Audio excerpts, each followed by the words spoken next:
Malaya!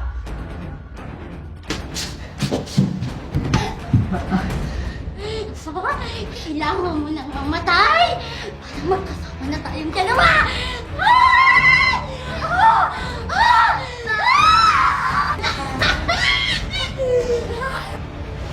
Miraflor! Kevin, iligtas mo si Stephanie. Meron siyang lakas na hindi normal bilang tao. Tagal naman nila.